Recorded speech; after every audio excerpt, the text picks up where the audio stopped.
मित्रों नमस्कार, मैं हूं राकेश कुमार। आप देख रहे हैं मत अभिमत। मित्रों, सर्वे को लेकर अभी स्वघोषणा पत्र जमा किया जा रहा है और 31 तारीख को अंतिम दिन था, 31 मार्च को। उसके बाद भी पोर्टल खुले थे और अब यह स्पष्ट हो गया, जो कल ही ये समाचार आ गया था, कि 15 अप्रैल तक ये पोर्टल खुले रहेंगे। मतलब कि 15 अप्रैल तक आप स्वघोषणा पत्र व वंशावली जमा कर सकेंगे। लेकिन जब ये समाचार आया है उसके बाद से कई मित्रों ने लगातार कई बातों की चर्चा की है, पूछा है कि आखिर हम क्या करें, चूँकि उनके पास कागजातों की कमी है, दस्तावेजों की कमी है और दस्तावेज उपलब्ध हो नहीं रहे हैं। खतियानी जो ज़मीन है उन लोगों को ज़्यादा परेशानी है। अब इसको लेकर मैं जो कहने जा रहा हूँ यह बड़ा अहम है, क्योंकि बहुत महत्वपूर्ण है और बहुत ज़रूरी है कि आप अपना स्वघोषणा पत्र वंशावली सहित जो भी उपलब्ध कागजात हैं उसके साथ जमा कर दें ससमय, मतलब 15 अप्रैल के पहले। चूँकि देखिए, सर्वे को लेकर सरकार संजीदा है और विभाग रोज़ समीक्षा कर रहा है, चीज़ों को देख रहा है कि कैसे इस सर्वे को समय पर पूरा किया जा सके। और अगर आप यह नहीं जमा करते हैं तो मैं यह नहीं कहूँगा कि आपकी ज़मीन चली जाएगी, लेकिन परेशानियां तो बढ़ जाएंगी, इसमें कहीं कोई शक नहीं है। जब एक धारा बह रही है, उस धारा से हम अलग होकर कुछ करते हैं तो निश्चित रूप से परेशानियां बढ़ती हैं। इसलिए मेरा अनुरोध है कि निश्चित रूप से आप सभी अपना स्वघोषणा पत्र जमा कर दें। लेकिन जो प्रश्न हमारे मित्रों ने पूछा है उसके विषय में कुछ बात करना ज़रूरी है, अहम है। चूँकि आपको जो ये जानकारी होगी तो आप निश्चित रूप से अपना स्वघोषणा पत्र जमा कर सकेंगे। देखिए, स्वघोषणा पत्र वंशावली ये दो मामला बनता है और स्वघोषणा पत्र में आपको क्या देना है? आपके पास, आपके घर में, आपके वंश में जो भी जीवित व्यक्ति है उसके नाम से आपको जमाबंदी कायम करानी है। हो सकता है कि वो जमाबंदी आपके बाबा के नाम से, पिताजी के नाम से या किसी अन्य व्यक्ति के नाम से रहा हो, लेकिन अब वो नहीं है, तो वो जमाबंदी अब आपके नाम से होनी चाहिए, मतलब उसकी मलकियत आपके पास आ जानी चाहिए। तो इसके लिए सबसे ज़रूरी क्या है यह समझिए। पहले तो ये चिन्हित होना चाहिए कि आपका ज़मीन कौन सा है, और ये चिन्हित करने के लिए आपके पास कौन से चीज़ हैं। अगर खरीदी हुई ज़मीन है तो रजिस्ट्री पेपर होगा, दाखिल खारिज का कागज़ होगा, रसीद होगा, जमाबंदी का कागज़ होगा। उसके अलावा अगर रैयती ज़मीन है, पुश्तैनी ज़मीन है तो खतियान होगा। लेकिन कई मित्रों ने कहा कि खतियान हमारे पास है नहीं। तो खतियान नहीं है तो सबसे पहले ये ढूंढने की ज़रूरत है कि बीच में, मान लीजिए कि खतियान तो बना था, कैडेस्ट्रल सर्वे हुआ था उसी समय, मतलब 1914 से 20 के बीच में। उसके बाद अगर आपके घर में कोई भी बंटवारा हुआ होगा तो उस बंटवारा के पेपर से आपको सारे दस्तावेज मिल जाएंगे। दस्तावेज का मतलब कि कौन कौन सा ज़मीन, कौन कौन सा खाता खेसरा आपके पास है, मतलब आपके परिवार में रहा है, वो मिल जाएगा। और उसके बाद उससे चिन्हित करके आप, भले आपके पास खतियान नहीं है, लेकिन उस खाता खेसरा और तमाम चीज़ों को देते हुए अपना स्वघोषणा पत्र भर लें। उसके लिए हो सकता है कि आपको बंटवारा की ज़रूरत पड़े, चूँकि अब आप कई भाई हैं, या आपके चाचा रहे होंगे, पिताजी कई भाई रहे होंगे, तो उन लोगों में भी बंटवारे का मामला है। तो उसके लिए अपने से कागज़ पर सारे लोगों की सहमति के साथ बंटवारा पत्र भी बना लें और उसी के आधार पर स्वघोषणा पत्र भर लें।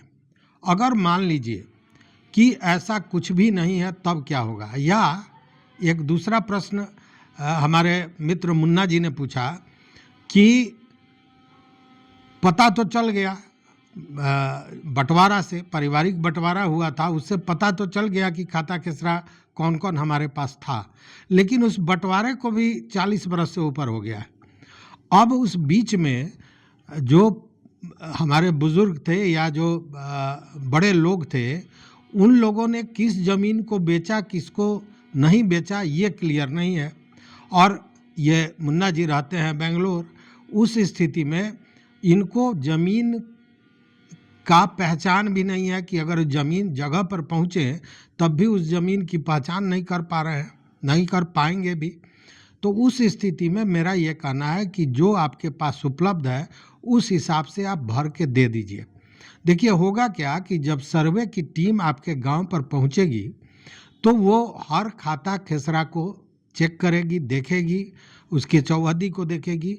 अगर उस समय आपके बुजुर्गों ने किसी को बेचा होगा तो निश्चित रूप से वह व्यक्ति अपना दावा प्रस्तुत करेगा अपने स्वघोषणा पत्र में, और अगर वो दावा आता है तो आप निश्चित रूप से अपने को पीछे कर लें, चूँकि वो ज़मीन आपकी नहीं है, यह स्पष्ट हो जाता है। तो इस तरह आप उसको भर सकते हैं। दूसरी बात कि बहुत से लोग कह रहे हैं कि हम तो ज़मीन लिए, दाखिल खारिज नहीं हुआ है, परिवारजन में दिए हैं, परिवारजन प्लस में दिए हैं। तो मित्रों, उसके लिए थोड़ा भी परेशान मत होइए। जो भी आपकी ज़मीन है जिसको आप अपने नाम पर अपने स्वघोषणा पत्र में लेना चाहते हैं, तो बाज़ाब्ता आपने जो दाखिल खारिज के लिए कागज़ दिया है या आपके पास रजिस्ट्री का पेपर होगा, जो भी आपके पास उपलब्ध है उसके अनुसार खाता खेसरा, रकबा और चौहद्दी तो दे दें। मलकियत आपकी अगर दस्तावेज है तो निश्चित रूप से दे दें। अगर दस्तावेज उपलब्ध नहीं होता है तो दस्तावेज को उपलब्ध कराने की व्यवस्था करें और उसमें लगे रहें, चूँकि 2-4 दिन में ही आपके यहाँ सर्वे टीम पहुँच जाएगी, ऐसा नहीं है। लेकिन अगर आप नहीं देते हैं अपना स्वघोषणा पत्र, मतलब स्वघोषणा पत्र क्या है? यह आपका दावा है कि यह संपत्ति हमारी है और ये इसकी जमाबंदी मेरे नाम पर होनी चाहिए। इसलिए निश्चित रूप से ये कर लेना आवश्यक है। आवश्यक इसलिए भी है कि यह जो देखिए बहुत सी भ्रांतियां हैं, लोगों को लग रहा है या बहुत से लोग बोल भी रहे हैं कि इससे सरकार केवल ज़मीन निकालना चाहती है, ये वो तमाम तरह की बातें। सरकार जो चाहती हो करने दीजिए, लेकिन इससे हमको आपको क्या लाभ है ये समझने की ज़रूरत है। सबसे पहले आज जो ये परेशानी हो रही है कि खतियानी ज़मीन है, मेरे पास है नहीं है, ख़ानदान में है कि बिक गया, इसकी मलकियत किसकी होगी। चूँकि घर में जब खतियान बना था उसके बाद कई भाग में बटे, चाचा थे, चाचा के बच्चे होंगे, आप होंगे, आपके भाई होंगे, तो इन सारे चीज़ों का निराकरण इसमें निकल जाएगा और आपके हिस्से की जो ज़मीन होगी, जो आप दावा करेंगे वो आपको मिलेगा। और इसके लिए मैंने जो कहा बंटवारा होना चाहिए। बंटवारा के लिए भी बहुत आसान है, एक कागज़ पर सारे लोग जो भी हिस्सेदार हो रहे हैं, सारे लोग अपना ज़मीन का ब्यौरा देते हुए बंटवारा कर लें और सभी उस पर दस्तखत कर लें और उसी के अनुसार स्वघोषणा पत्र बना लें, तो ये बहुत आराम से हो सकता है। हाँ, हो सकता है कुछ परेशानियां हों, चूँकि सभी लोग एकमत नहीं हों, लेकिन एकमत कराना होगा पारिवारिक रूप से बैठकर आपस में बातचीत करके, चूँकि सारे लोगों का हस्ताक्षर जरूरी है। अगर कोई उसका विरोध करता है उस स्थिति में वो बंटवारा मान्य नहीं होगा। तो ये जरूरी है। और सबसे बड़ी बात क्या है कि जो ये भू माफिया या ज़मीन की दलाली करने वाले लोग आपके ज़मीन को इधर उधर करके खरीद बेच रहे थे, इन सारे चीज़ों पर रोक लग जाएगा और सबसे बड़ी बात आपकी मलकियत स्पष्ट हो जाएगी। उसके बाद आप ही उसकी खरीद बिक्री कर सकेंगे या कोई भी हस्तांतरण करना होगा तो उसके लिए आप ही वैध होंगे, उसके अलावा कोई नहीं कर सकेगा। मतलब कि धोखाधड़ी से निश्चित रूप से आप बचेंगे, इसलिए यह भी बहुत आवश्यक है कि आप अपना दे दें। अब उसमें एक मामला फंसता है वंशावली को लेकर। चूँकि वंशावली को लेकर भी तमाम तरह की बातें हो रही हैं, तो अगर आपकी बुआ हैं या बहन हैं तो नाम देने में कोई हर्ज नहीं है। वंशावली पूरी तरह एकदम सही जो है सो देना चाहिए। चूँकि वंशावली बहुत महत्वपूर्ण है।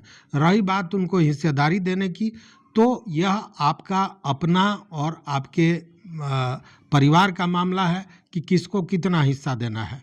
मान लीजिए, हमने देखा है, हमारे एक मित्र ने भी इस तरह का बनाया है कि वह अपने बहुत अच्छे ओहदे पर हैं, लेकिन उनका एक भाई है जो कुछ खास कर नहीं रहा है, या यूँ कहें जो होना चाहिए था उस तरह से नहीं बन पाया, गांव पर ही है और अच्छी खासी कमाई भी नहीं है। उस स्थिति में उन्होंने अपने हिस्से का भी कुछ ज़मीन उस व्यक्ति को दे दिया है। मतलब दो भाई हैं, दोनों को बराबर की हिस्सेदारी होनी चाहिए, लेकिन बड़े भाई ने छोटे को, जो कमज़ोर है, उसको अपने हिस्से में से भी कुछ ज़मीन दे दिया है। तो ये बता इसलिए रहा हूँ कि ये आपका अधिकार है, आपके परिवार का अधिकार है कि किसको कितना हिस्सा दिया जाएगा। हाँ, अगर कोई उस पर दावा करता है तो ये अलग बात है, अन्यथा अगर कोई दावा नहीं करता है तो वंशावली को लेकर कहीं से घबराने की ज़रूरत नहीं है और वंशावली को भी बना लेने की ज़रूरत है। देखिए, विभाग सर्वे को लेकर बड़ा संजीदा है। संजीदा हमने कल भी या परसों एक वीडियो दिया था जिसमें बताया था कि विभाग के जो निदेशक हैं उन्होंने सारे जिलाधिकारियों को कहा है कि सर्वे से जुड़े लोग जो भी हैं उनको किसी अन्य काम में नहीं लगाया जाए, ताकि सर्वे का काम सुचारू रूप से चल सके। उसी तरह आपको याद होगा, आपने समाचार भी देखा होगा कि सर्वे के बहुत से कर्मी ऐसे थे जिन्होंने अपना पद त्याग दिया, छोड़ दिया, इस्तीफा दे दिया, कहीं दूसरे जगह नौकरी करने चले गए, या इस काम में वो अपने को सही नहीं पाए और वो छोड़ दिए। तो इस तरह सैकड़ों की संख्या में लोग छोड़े थे। तो जो एक मानव बल होना चाहिए था, कर्मियों की संख्या होनी चाहिए थी, वो कम हो गया। चूँकि आपको याद होगा 9,800 कुछ कर्मियों की सरकार ने नियुक्ति की थी, तो वो संख्या घट गया। तो उसको लेकर फिर ताज़ा बहाली की भी चर्चा चल रही है और बहुत तेज़ी से काम चल रहा है। मतलब मिला जुला के यही है कि सरकार, विभाग सर्वे के मामले में बहुत संजीदा है और रोज़ इसकी समीक्षा हो रही है। तो रैयतों को भी चाहिए कि इसमें निश्चित रूप से अपनी सहभागिता करें और ज़्यादा से ज़्यादा जितना हो सके, मैं तो कहूँगा कि हर व्यक्ति को यह जो स्वघोषणा पत्र है इसको जमा कर देना चाहिए। कागज़ कम है, वो बाद में दिया जा सकता है, लेकिन अपना दावा निश्चित रूप से प्रस्तुत करें। देखिए, अगर हम दावा ही नहीं करेंगे तो फिर वो संपत्ति हमारे पास आएगी कैसी? एक सामान्य बात मैं कर रहा हूँ, इसलिए दावा करना आवश्यक है। इसलिए 15 तारीख तक का समय है, इसमें बिना समय गंवाए हुए निश्चित रूप से अपना स्वघोषणा पत्र, वंशावली सहित अन्य जो भी उपलब्ध दस्तावेज हैं उसको जमा कर दीजिए। ऑनलाइन भी हो रहा है, ऑफलाइन भी हो रहा है। ऑनलाइन पोर्टल खुला हुआ है, उस पर जाकर आप स्वयं कर सकते हैं या किसी साइबर कैफ़े से करा सकते हैं। अगर ऑफलाइन करना है तो हर प्रखंड में शिविर है, उस शिविर में जाकर आप दस्तावेज जमा कर सकते हैं। हाँ, जमा कीजिए तो 2 प्रति में ले जाइए, 1 प्रति में उसकी रिसीविंग, उसका पावती निश्चित रूप से ले लीजिए। तो ये बड़ा महत्वपूर्ण है, इसलिए इसमें समय चूकने की ज़रूरत नहीं है। इस काम को निश्चित रूप से कर लिया जाए, ये मेरा निवेदन होगा। तो इस वीडियो में बस इतना ही। देखते रहिए मत अभिमत। मित्रों, चैनल पर नए हो तो सब्सक्राइब कीजिए, लाइक कीजिए, दोस्तों के साथ शेयर कीजिए और अपना विचार जरूर दीजिए। बहुत बहुत धन्यवाद, कोटिशः आभार।